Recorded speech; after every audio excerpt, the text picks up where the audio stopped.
Welcome to Kanishka kitchen. இன்றைக்கி நம்ம கோதுமை ரவா வச்சு ஒரு பொங்கல் பண்ணுவோம். இதால் 1.5 கப்பு ரவா போட்டிருக்கேன், 1/2 கப்பு பைசப்பருப்பு. இதை நல்லா அலசிட்டு வேக வைப்போங்க. தேவையான உப்பு போட்டுக்குவோம், 2 சொம்பு தண்ணி ஊற்றிக்குவோம், ஸ்பூனு போட்டுக்குவோம். இப்போ நம்ம நெய் ஊற்றிக்குவோம்.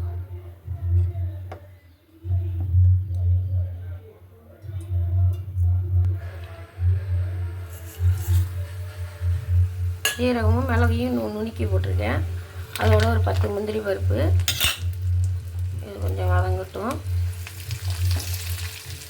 இப்போ இஞ்சி பச்சை மிளகாய் போட்டு வதக்கிக்குவோம். இதோட கொஞ்சம் பெருங்காயத்தூள் போட்டுக்குவோம்.